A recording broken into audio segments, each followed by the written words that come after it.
HighBridge, a division of Recorded Books, presents The Motivation Toolkit: How to Align Your Employees' Interests with Your Own, by David Kreps, read by Sorensen. Chapter 1: Mastering Employee Motivation. This audiobook addresses the question, how should an organization, whether a for-profit startup, a large corporation, or a not-for-profit, motivate the people who work for it to get the best possible results? Getting motivational practices right is certainly not the only thing you must do to be successful as a manager, but it is crucial to achieving success. Motivating employees is simultaneously becoming more difficult and more important as economic activity shifts from the so-called old economy to the new. In a larger and larger share of the economy, organizations need employees who work with their heads as well as their hands, who think and act creatively, whose job involves self-starting and self-monitoring. Monitoring employees to ensure that they do a specific and well-defined task is often infeasible, or, when feasible, terribly expensive. And it is often ineffective.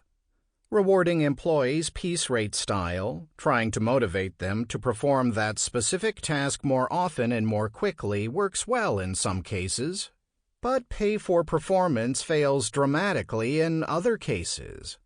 When it isn't clear a priori what employees ought to be doing, when creativity and proaction are desirable, and when employees are expected to allocate their time among several tasks in response to information they see, and the employer does not, then motivating employees to do the right thing is difficult and at the same time hugely important to organizational success.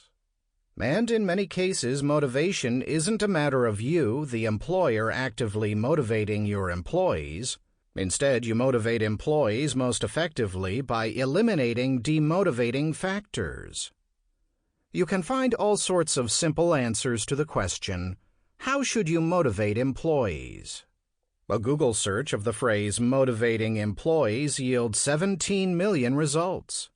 Lots of management gurus know the answer and are happy to share with you what they know. Unhappily, if you read through a selection of these answers, you probably come away more confused than when you began, because what one guru knows to be true, another knows is simple nonsense. The problem is that there is no single best answer to the question. The best answer for you in your specific situation will depend on all sorts of factors that bear on your specific situation. Indeed, it can be a bad idea to look for the best answer, because motivation is but one of a larger set of human resource management, HRM issues, all of which tie together in complex ways. The very best way to motivate your employees may have adverse and unanticipated consequences on other HRM issues, such as recruiting or training or striking the right balance between insourcing and outsourcing. What you should look for instead is a really good answer, or if the potential effects of your motivational strategy on other aspects of HRM are severe enough, a good enough answer. To give you a taste of the complexities of motivation and an example of such unanticipated consequences, consider the following parable drawn from real life.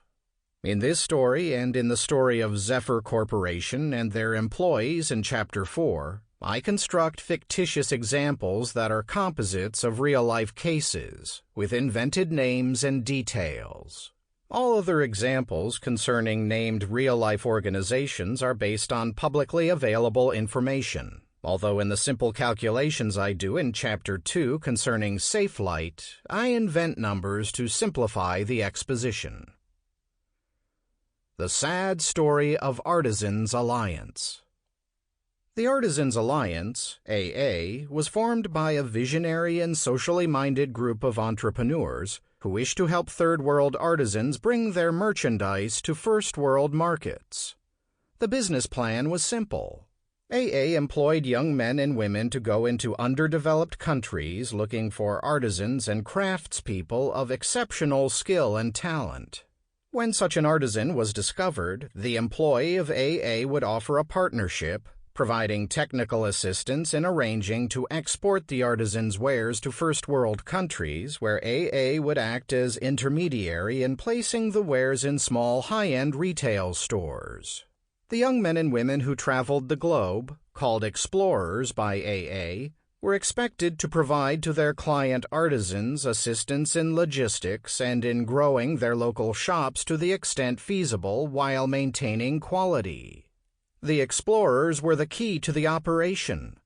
Their consummate effort in locating and then supporting exceptional artisans while building close personal relations with their artisans provided AA with an expanding supply of outstanding goods. Successful explorers had very marketable language and interpersonal skills. AA paid explorers less than they could have made working for larger organizations, but for the most part the explorers stuck with AA and provided truly outstanding effort. How was this accomplished? What motivated the explorers? The simple answer was the mission. The explorers were idealistic individuals who believed that AA was bringing resources and development to the Third World, something very worthwhile to be doing, even if it meant a level of personal sacrifice. But then AA hit a significant bump in the road. The company was approached by several giant retailers who asked to be clients. Top management at AA saw this as a great but dangerous opportunity to scale their business. They worried that giant retailers would take advantage of them, pushing for lower prices and more goods of lower quality. Top management didn't feel that they had the skills required to deal effectively with the giant retailers, and so they went out to hire the expertise they lacked. The people they approached came from a sales culture very different from that of AA. The best of their prospective new employees expected high base salaries, lavish expense accounts, and commissions on the sales they made. Top management at AA gulped hard at these demands but acquiesced. Better to have the sharks working for them than to wind up as shark food. But then their troubles began. The new sales reps were sent out into the field to meet with the explorers, to get a sense of the unique backstories that went with the goods the explorers had located. And the explorers were aghast upon meeting these new employees of AA. They were aghast at their lavish, expense account-fueled spending, and even more, at the sales reps' prospects for compensation that far exceeded anything any explorer was paid. Of course, the explorers still had their cherished mission, but the mission seemed somewhat tarnished by top management's decision to hire these mercenary sales reps. The explorers wondered why they weren't getting similar personal rewards. The notion was hatched that maybe top managers were exploiting the explorers' good and generous nature for their own private ends.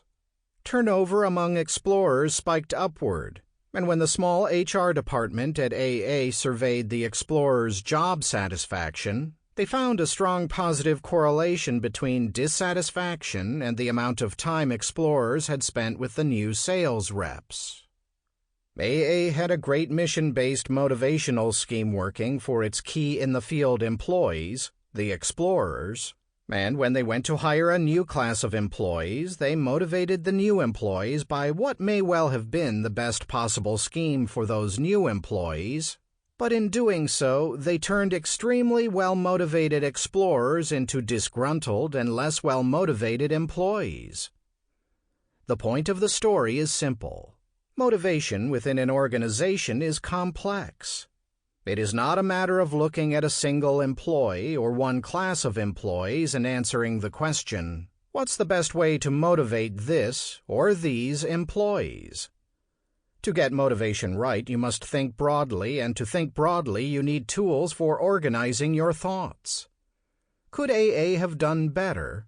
How could they have done better? I'll give you my suggestions later in this audiobook, after we have developed those tools. My focus: Type K employees and consummate performance. Employees and the work they do come in a variety of types. Some employees perform very specific and set functions. Others, such as the explorers of Artisans Alliance, have jobs in which they must exercise substantial discretion concerning what they do and how they do it, jobs that call for outside-the-box thinking, creativity, and cooperation with other employees, and whose on-the-job quality of performance is difficult to measure, at least in the short run. Phrases that you may hear describing such employees and their jobs are working with their heads and not just their hands, or knowledge workers. I'll use the phrase Type K, as in knowledge, jobs for jobs with some or all of these characteristics. My focus is on motivating employees in Type K jobs. Moreover, my focus is on motivating them to provide consummate performance, going above and beyond any nominal job description or specification, doing the very best job for the organization that is possible as opposed to doing what is required and no more, which I'll call perfunctory performance. Characteristics of Type K jobs. The employee with this job must attend to several different tasks and must allocate his or her time among them. The tasks to be done are ex ante ambiguous. What to do next involves the results of work done so far and the resolution of environmental uncertainty in ways that neither the employee nor supervisors can anticipate initially. The tasks involve creativity by the employee, or at least thinking and then acting outside the box on occasion. Outcomes are hard to describe, let alone measure in the short run. Insofar as outcomes can be measured, they are the results of the efforts of multiple employees. Cooperation among employees is important to the organization. The technology is such that the employee has substantial effective autonomy, making on-the-job choices with little supervision or guidance from supervisors. Motivation equals alignment. The traditional image of the relationship between a supervisor and subordinate, or employer and employee, is that the boss tells her subordinates what to do and what not to do, and monitors their compliance with these do's and don'ts with dire consequences in case of violations. With Type K jobs, this method of control is not going to work well. If you, the boss, can't say up front what your employees should do beyond be creative or cooperate, and if you can't tell after the fact how well or how hard they tried to fulfill your commands, do's and don'ts probably won't buy you more than perfunctory performance. And in fact, do's and don'ts often provoke behavior that you don't want. People tend to resent limitations or rules imposed on them and actively attempt to subvert such limitations and rules. A classic dramatic storyline involves a new resident in a dark and creepy Victorian mansion who is told, "Whatever you do, you must not go into that room." This, we all know, means that the individual will go into that room, with unpleasant consequences. This might be blamed on curiosity. In the work context, it is probably more often the psychological discomfort that comes from feeling controlled, which is best mitigated by the employee showing his or her ability to control their own actions by going against what they are told to do and not do. Psychologists call this phenomenon reactance. You, as employer, might think that with cleverly designed rules and restrictions you can frustrate the employee's innate desire to circumvent them. And there is a sense in which this is so. Psychological research suggests that reactance is strongest when the individual is most conscious of the rules and restrictions that are imposed. If you can design the desired rules and restrictions in ways that don't engage the employee's active cognitive processes, you will, in this regard, be better off. But this is a tall order. Posing the rules as guidelines may dull reactance because it gives the employee the sense that he has some measure of control. But if rules are merely dressed up as guidelines, employees will see through the window dressing. Finally, designing rules and restrictions that take a lot of employee creativity and guile to circumvent may seem a good idea, but clever control mechanisms are apt to engender equally clever attempts to subvert the control. This is not how you want your employees using their creative energies. So, what is the alternative to direct control? That is, to do's and don'ts. Robert M. Bass, one of the most successful and distinguished graduates of Stanford GSB, summarized his HRM strategy as follows. I have developed 3 inviolate principles that I apply to my business. 1. Find people of great skill, integrity, creativity, and judgment. 2. Put them in positions where the wind is at their backs. 3. Design a structure that aligns their interests closely with mine, support them when they ask for help, but otherwise empower them to do what they do best. This is so well said that it probably doesn't need a paraphrase, but I want to hammer home this point, so... First, employ people with the skill set and personal values required for your Type K job. Second, put them in a situation where they can exercise those skills. Don't frustrate a talented employee with finger exercises. And then, third, let them do their thing, after you have motivated them to make choices that are good for you, as well as for them, by aligning their interests with yours. This audiobook is about the third step. Motivation, I should say effective motivation, is the alignment of your employees' interests with your own. Once that is done, if you have able employees and you give them the opportunity to use their abilities, you stand back and let them use their judgment, creativity, and energy as they see fit. Restrictions and rules have their place. Sometimes they are the best way to control employees. But they are, in my estimation, employed too often and too quickly, perhaps because they seem the simplest way to get the behavior that the employer desires. Aligning the employee's interests with those of the employer usually seems harder to achieve, but the results are, in my experience, better, increasingly so the more you are dealing with Type K employees from whom you want consummate performance when you take the harder route. And if motivation equals alignment, the obvious question is, how do you align interests? What tools can you use? What are common pitfalls that arise in their use?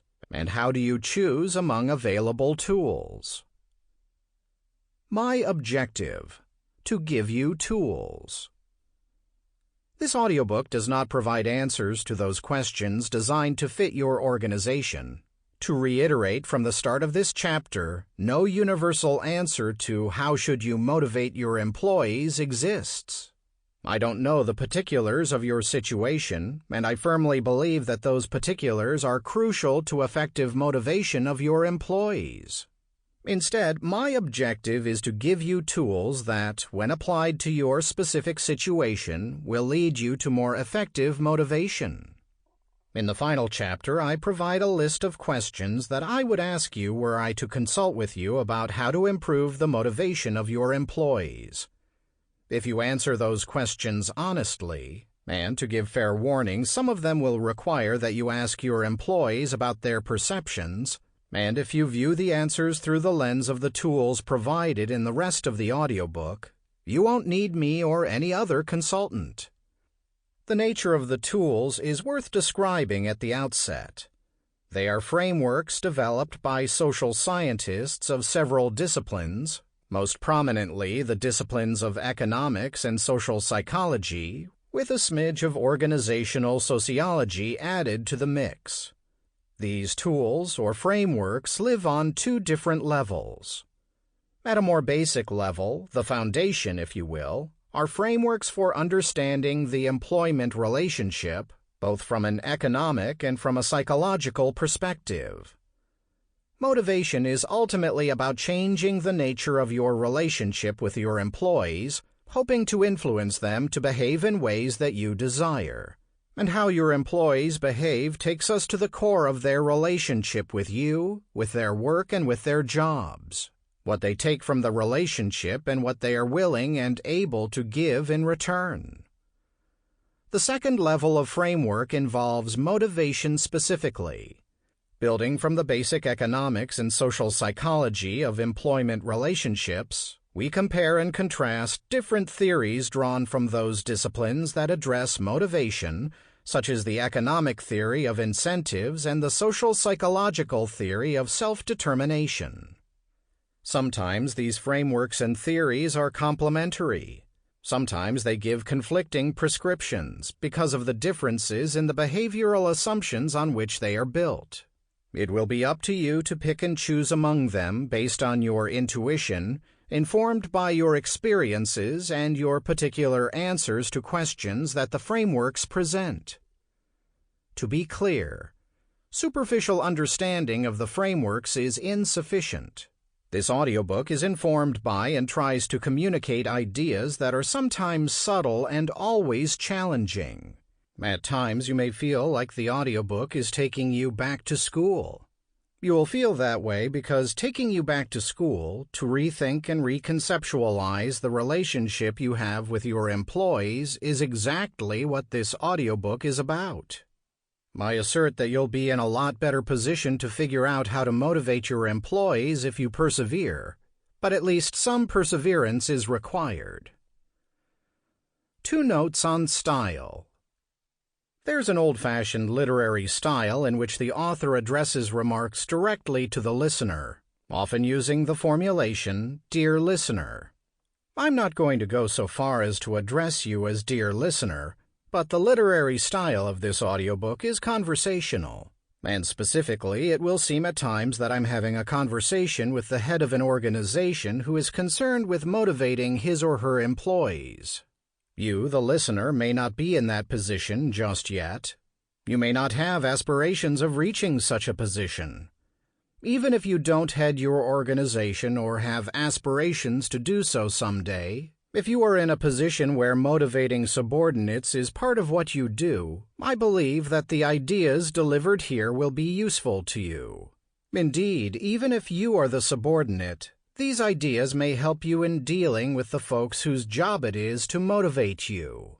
But so that the narrative proceeds smoothly, in what follows, you will often refer to a CEO, COO, managing partner, division head, or similar.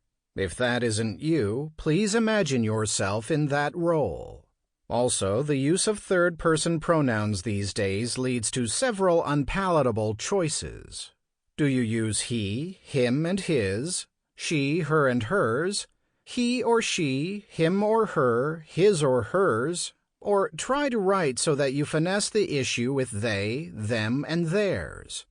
When describing specific situations in which a job is largely held by members of one gender or the other, I'll use the historically appropriate pronouns. Therefore, technicians at Safelite Glass will be he, nurses at Beth Israel Hospital in Boston will be she. Otherwise, in cases where there are supervisors and subordinates, she will supervise him, and in other cases I'll drift between the two. I hope no confusion will result, and I apologize to anyone who is offended. Chapter 2. Pay for Performance. The Economic Theory of Incentives. If motivation equals alignment, how do you align the interests of your employees with your own? Economists, by and large, think they have the right tool for this job. Pay for performance, which has the fancy name incentive theory. We'll begin there with a case in which pay for performance led to a big win for the company that employed it. Safelite Glass is the largest automobile glass replacement company in the United States. Imagine that something causes your windshield to shatter or develop a crack. Perhaps you call a glass repair and replacement shop directly. More often, in the United States, you call your insurance agent, who then contacts a glass repair and replacement shop. And in the United States, the second call most often goes to Safelite. After getting the details, make and model of car, extent of damage, location of the vehicle, Safelight dispatches a panel truck or van loaded with the appropriate tools and replacement glass if needed, driven to the vehicle's location by the technician who does whatever is needed on the spot.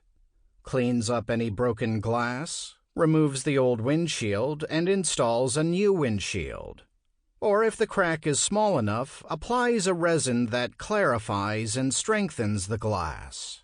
Safelight will also, as needed, replace side and back windows and mirrors. Safelight has a variety of employees.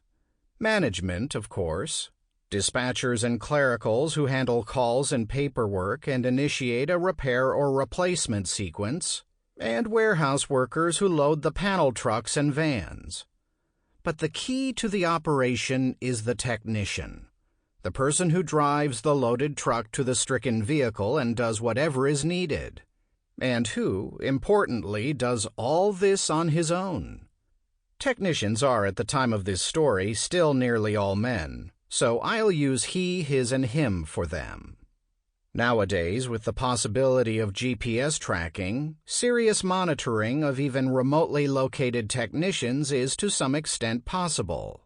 But not so long ago, a technician who left the warehouse with a loaded truck could take his time to get to the location of the vehicle, make the repair, and get back. Safelight paid technicians an hourly wage, and to no one's surprise, they found that their technicians took a lot of time to complete each job. More time than management at Safelight thought was necessary or reasonable. So Safelight decided to try to motivate its technicians, to align the interests of technicians with those of Safelight, with a modified piece rate system it called PPP. A piece rate was set for each type of job, and a technician would be paid each week the sum of the piece rate payments he had earned, subject to one modification. Safelight backstopped the technician's wages with a guaranteed minimum hourly wage. If the sum of the piece rate payments earned in a given week fell below what the technician would be paid according to this guaranteed hourly wage, the technician would be paid by the hour, at least as long as the technician achieved a minimum, acceptable amount of work in his time on the job. This minimum was roughly what technicians had been accomplishing before PPP. To implement PPP, Safelight had to set a number of parameters, including, of course, the piece rate for each type of job. But in addition, Safelight's management had to decide on the guaranteed minimum wage rate. Two opinions emerged about what minimum wage rate to set. Some members of top management argued that the guarantee should be less than the currently paid hourly wage. It should be 70% of what technicians earned before the new system was put in place. If, they argued, the guarantee is set, say, at the current wage rate, then no technician would make less under the new system than previously, and our labor bill can only increase. But another group favored setting the minimum at 100% of the current wage rate, pointing out that even if this was done, Safelight's bottom line could still be improved. First, if the new system motivates technicians to work more quickly, customers would become more satisfied. Sitting on a roadside waiting for your vehicle to be repaired is not fun, which might mean more business for Safelight. Second, and perhaps more significantly, if the piece rates are set at levels below former unit labor costs, then any technician who does enough to get into the piece rate region will be working more efficiently. For the same volume of total work, Safelight can employ fewer technicians, and so its total wage bill, for the same amount of work, declines, even if the technicians who remain are paid more. Let me flesh out the second point with a caricature. Suppose that previously technicians were paid $12 per hour for a 40-hour work week, giving gross pay of $480 per week. Suppose, here is the caricature part, the only task done by technicians is to replace windshields, and technicians by and large have managed to do 10 windshields per week. Unit labor cost per windshield replace is then $48 per windshield. If Safelight's national load is 5,000 windshields per week, and if technicians do, on average, 10 windshields a week. Sample complete. Ready to continue?